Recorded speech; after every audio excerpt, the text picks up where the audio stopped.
Yeah, so yeah,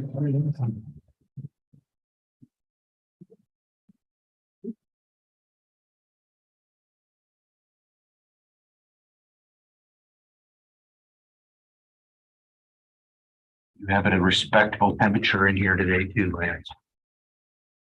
All right, thank you. More questions I can ask then. not that we object to having cooler temperature. Yeah. All right. Well, good afternoon and welcome to the April crop production and water.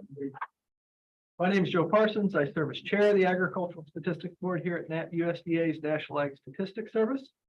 This briefing is for the Secretary of Agriculture and other policymakers at USDA to better understand the content and context of today's reports. We're pleased to have Dr. Seth Meyer, USDA Chief Economist, as our Secretary Designate today. I also want to welcome Dr. Cindy Nickerson, USDA's Deputy Chief Economist. Dr. Meyer, I'd like to share that we had Florida State statistician, Mr. Mark Hudson over there, in to help us work on parts of those boards.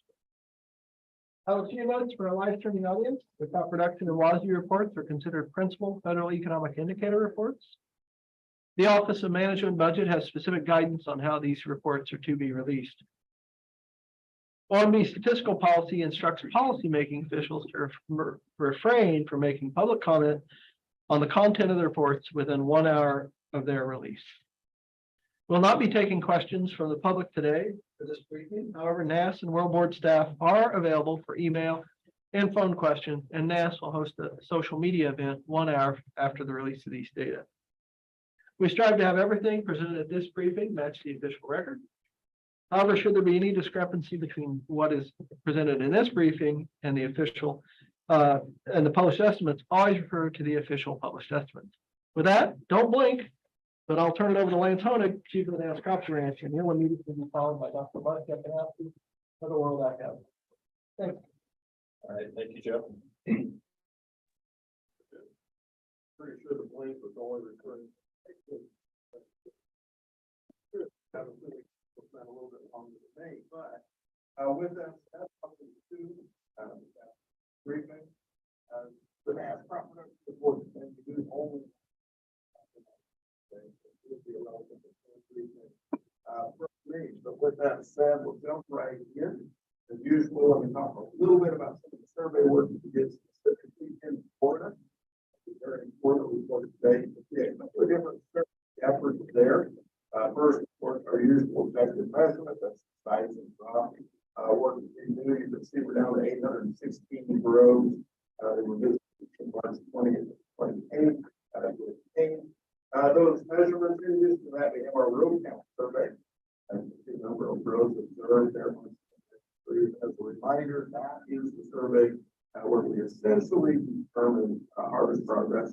What tells us and what it told us is about 61% of the blitz have been harvested down in Florida, where the non-blitz is already complete, have done for a bit.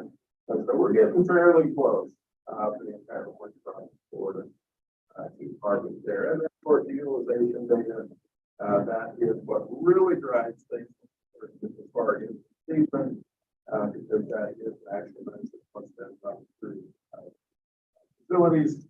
And so you're very good at the next slide that I have for you highlight the unit census numbers from the report today. You can see our all-morning forecast now 2.57 million tons. That is down 1.7% from last month. That is not because of the case of Florida, though. Florida is actually unchanged. The last month forecast is mostly driven by $1 billion decline in California. You can also see a little bit of reduction in Texas as well. The biggest portion of that decline is from the previous forecast. Looking at our grapefruit crop, 336,000 here, that's about 2.4% from the previous month. But it is still down. We're actually up 100,000 months from last month's forecast. Looking at California, we're actually down 100,000. Up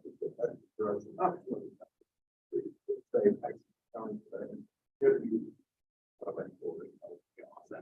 correct. So nonetheless, a little bit of an increase from last month. Still down. You're looking at the lemon, I think 88,000 tons there, that's up by 1%. From the previous forecast, we see increases from the last forecast, both Arizona and California. That overall, that crop also down over here. And then last but not least, Tanzania, they have 64,000 tons, down 4.4%.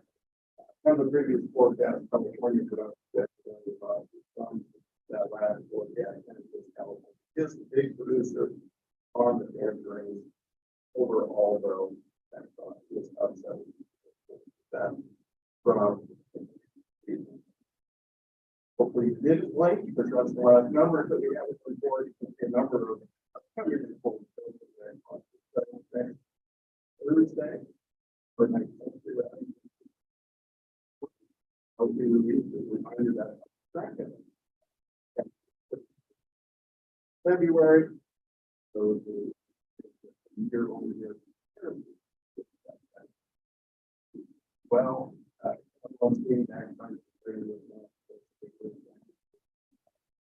care reports there and the well, they usually are first annual report and of course page 12. There was the first look at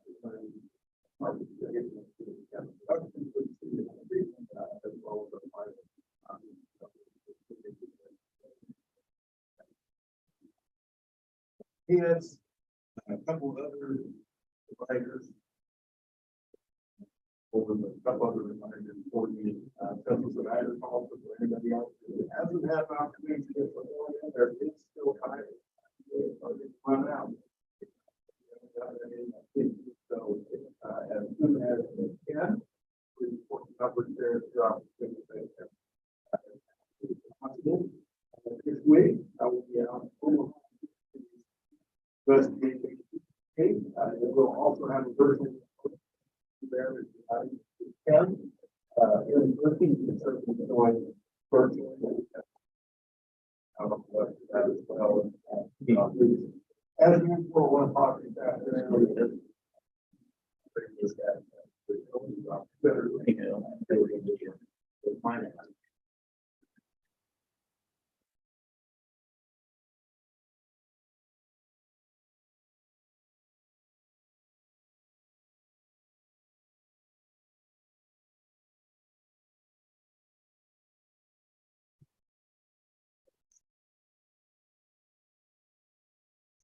All right, good afternoon. Plans guys. But not a whole lot. I think April is traditionally a month where we don't have a lot of news. I think side, but like every month, probably the national side.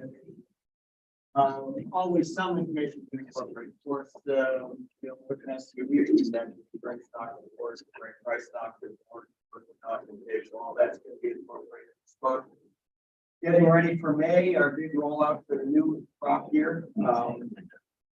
Coming out next month, and then let's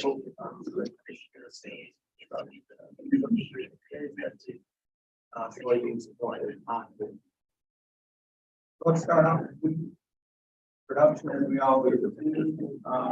Just kind of showing up some finalizing numbers there on the production side. Now,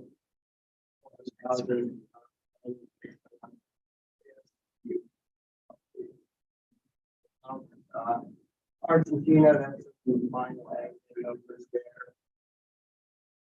Remember, this is showing up this list, but it's probably worth noting is a pretty big increase in years. Back on the post that looks like they're almost there. We're going to create self efficiency. Global balance sheet. Few things I'll walk through here, including agents for capital production. Small change. Use up a bit. That is reflecting 100 feet east of China, and the EU keeps up by about 3 million tons. West ongoing about 70,000 by 5 million tons. There. Spraying a couple of offsets there as well, lower Brazil. Higher export from race guard. Ukraine export forecast there. Now at 14.5 million, and Russia on 5.5 million. 35. On that. Smaller dumps, million, China dumps. A couple of things was noting, China imports, wheat imports to China have raised, China's been importing a lot of wheat, especially from Australia, but also some from the US. And this would be 12 billion tons of China. It's imports. Now the global, leading global. One other noteworthy change, India has raised their FSI this time. It's tightening up a bit. Almost seems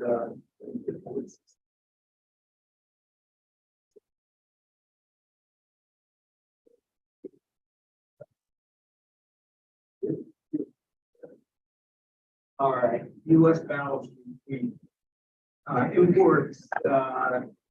This is the reflecting recent trade data. Higher than what zero point there on 5 million bushels. That are feed residual used by 25 million bushels. What can be applied to securities from the grain stocks, parts, or support stocks. Exports showing up there is no change, but there are some offsets. Raised white wheat exports by 10 million and offset by reduction in Margaret's Margaret spring by 10 million. So that's not no change. Small change in reduction in these average market prices.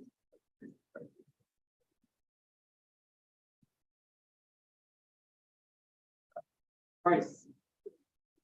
Again, small changes, just kind of figuring out based on recent official data. Brazil down a bit. That's will now be estimates. Bangladesh up a bit. That both changes for Bangladesh and Indonesia are news reports. Indonesia production down. I'll talk about that a little bit.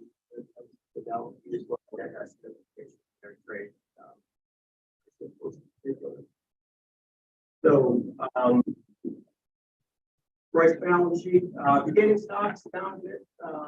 That reflects some multi-year adjustments to the Philippines done by SAS. To true up our official stocks estimates with observed stocks in this. Philippines got to go back several years.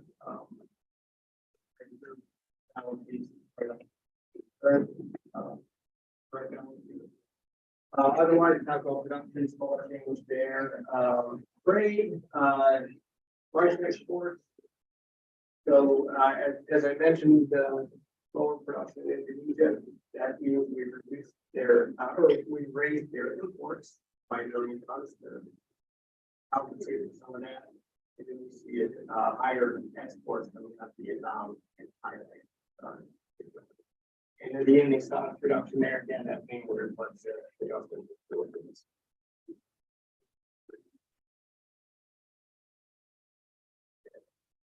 U.S. balance sheet. Few changes here in the domestic price balance. Imports. This is reflecting recent data. We'll let our forecast down by 2 million with the equation. That's all long grain, and they're based on census imports. That tightens up supplies a bit. Domestic use, up to 4 million, that's based on livestock support, and, that's split 2 million between, long grain and exports. You know, we've been coming to exports quite a bit, several months in a row, we're able to this, month, 2 million, underway, and that reflects, some late March sales. That's long grain exports.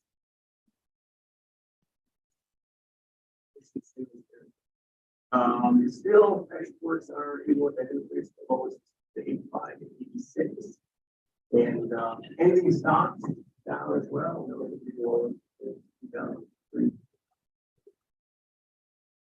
They don't think that reflects the price. Corn, moving to corn. Again, on the spectrum side, just kind of throwing up in part, fishing data from the EU, Serbia, EU, statistics. Argentina, on the other hand, we made another pretty large cut in Argentina's production. Based on, again, this is like maybe corn, excessive heat continuing in March, I think that problem. Now down to 37 tons. Corn balance sheet, beginning stocks up a bit, mainly reflects that here with to Franklin's balance sheet. Production we talked about, I think, feed use nets out to nearly zero, but the offset there, lower in Egypt, Thailand, Venezuela, and Vietnam, offset by higher feed use in Russia and still getting out to almost zero. Trade, lower exports out of Argentina, not surprising given their diminished crop. Lower exports also out of Mexico, Serbia. Offset to some degree by higher exports from Ukraine, and the rate of Ukraine export forecast by 2 million tons, so now it's at 25 of that. Ending stocks tightening up, and slower stocks from Ukraine with EU, Serbia.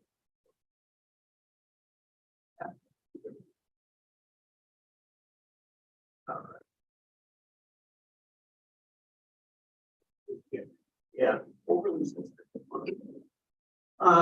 Best balancing corn, couple offset there. So reduce our exports, depending on which that's pretty small. On the other hand, that's kind of that's on the supply side, demand side offset. Depending on industrial that moves start. Yeah, that's no change there.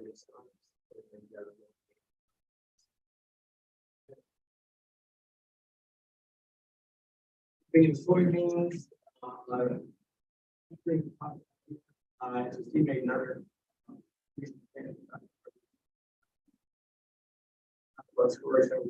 Now, first, same story, drought, hot dry conditions, particularly in March. Raised Brazil's soybean production forecast on the other hand by quickly, mainly the area change.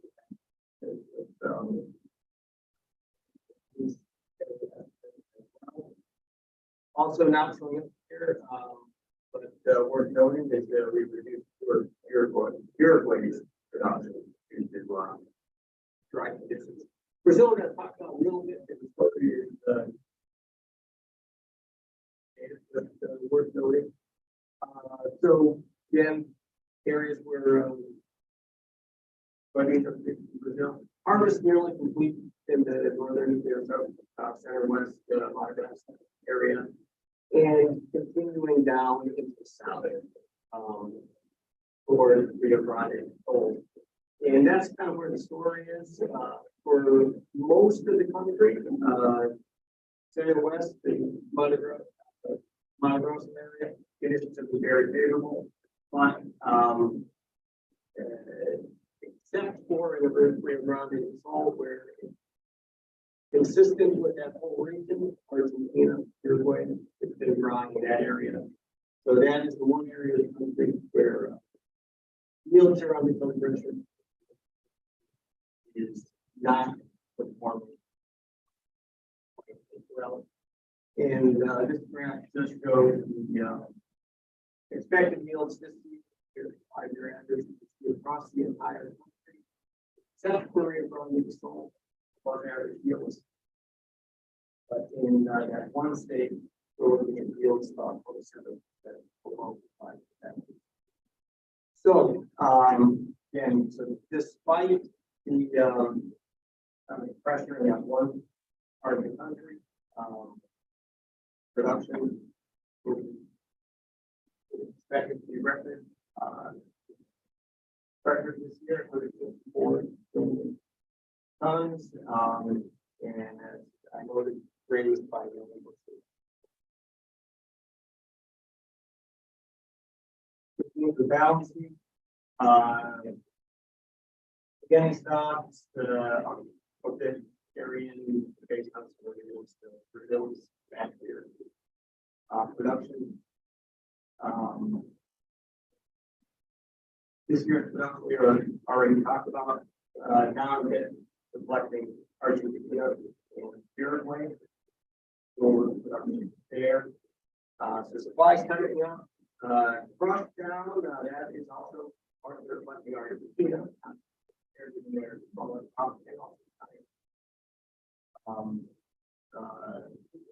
China's front forward. Trade down 400,000 tons this month. That is mainly driven by lower export of Uruguay. Ending stocks, some offsets there, lower ending stocks in Argentina, offset by higher Brazil.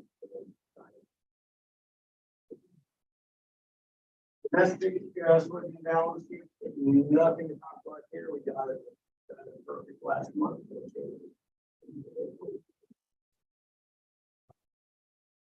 Move on and wait till May to see what the next year brings. Moving into cotton. Couple items here worth noting. Brazil, we'll talk a little bit about Brazil again, just like soybeans. There, China, raised our China production. Common production forecast again this month. Again, we talked about the story. At least a couple months here too.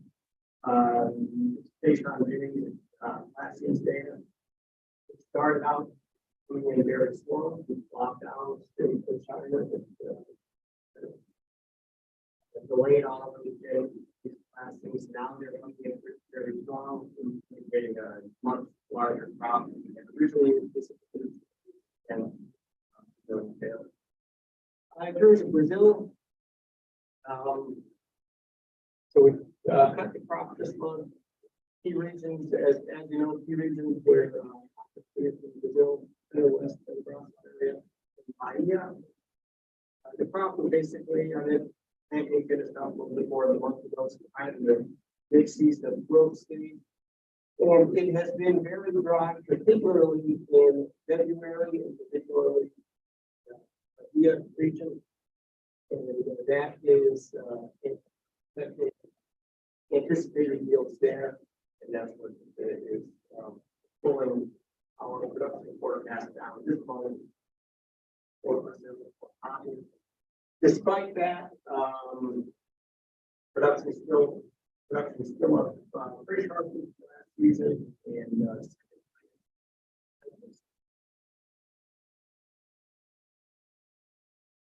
full cotton balance sheet. A few things to talk about here. Consumption of actually we raised price for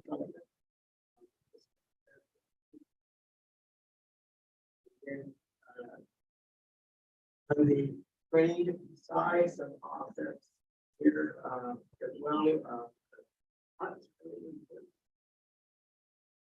And we also pay that's in Vietnam. In terms of consumption, we also cut consumption, and therefore for paying that. Rate consumption item. Trade, on the import side.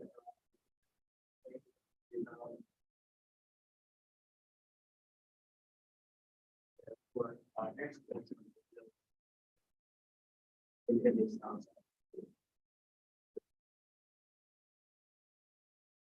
Domestic balance sheet, small changes here, just based on increase in exports based on basic data, pretty strong export sales. In the past couple of weeks. So that's been optimistic, and but prices have been soft. So reflecting, certain prices we reduced our price forecast.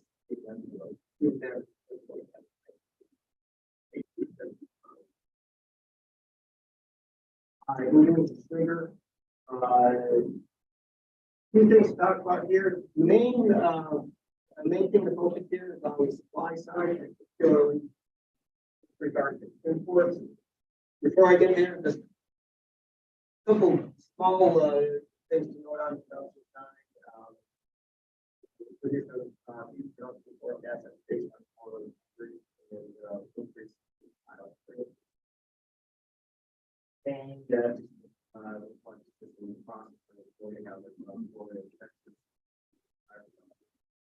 big change in balance sheet this month is imports. We are here, as you might know, the USDA allocated shortfall. So reallocated the way we planning the budget. Couldn't supply either with that reallocation. We still anticipate a shortfall.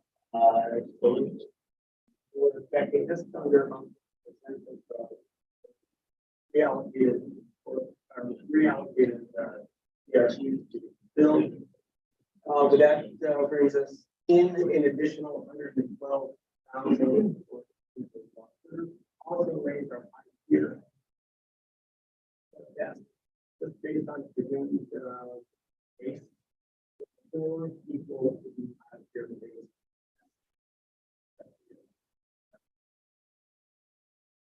And the result, just increase in the stocks and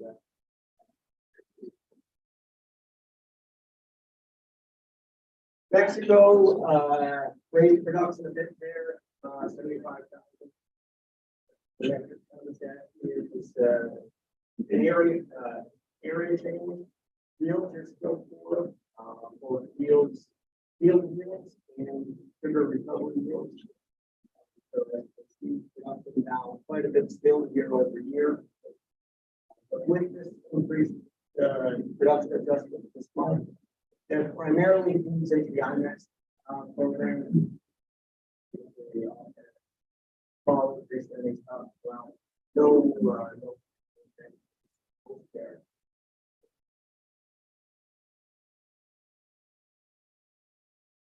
In livestock, a couple of things we're going. This one, again, similar to what we've been talking about 7 months ago.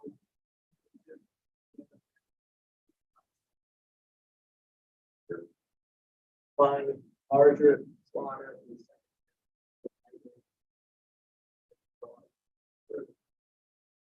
Pork production on the other hand, usually business here mainly some offsets, higher first half production, but option big report only more fairly negative later in the year. So supplies later in the year.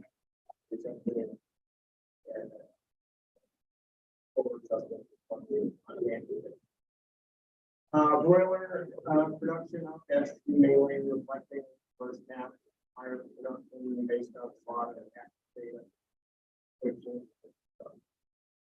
Prices, steel prices up strongly again this month, higher, strong demand, tight supplies, later. Hogs, on the other hand, pulled that hog price forecast down, price and suggesting demand Broiler, broiler and pussy prices higher as well. But secure prices. The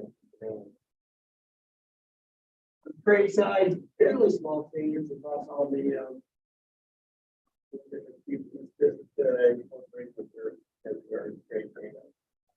The export side. Same on the import side, it's a little bit more strength in the import demand, because that was and that is consistent with the strong beef prices, strong pay in the US for import. Dairy, wrapping things up here on the dairy side, production increased again this month, 200 million pounds. That reflects higher cows. Inventory report from that's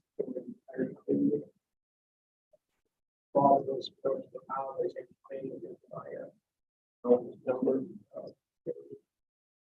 Imports and exports, imports, both on a database and consolidated import variety of products, including lactose, concentrates.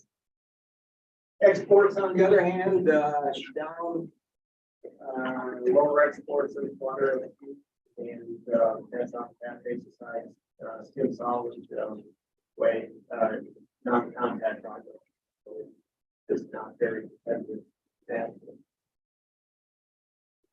And that's also reflected in our dairy product prices. Cheese and butter, price of raised this month, on domestic demand, non-fat dry milk, and I'm seeing some pressure internationally. This is down. In terms of class prices and all milk prices, class 3 prices down this month, mainly reflecting the strength in weighing markets. Class 4.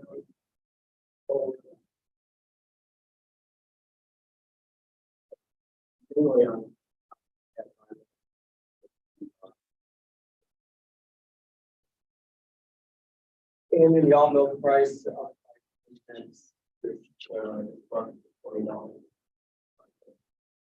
Still down nearly $5. I'm gonna wrap it up there.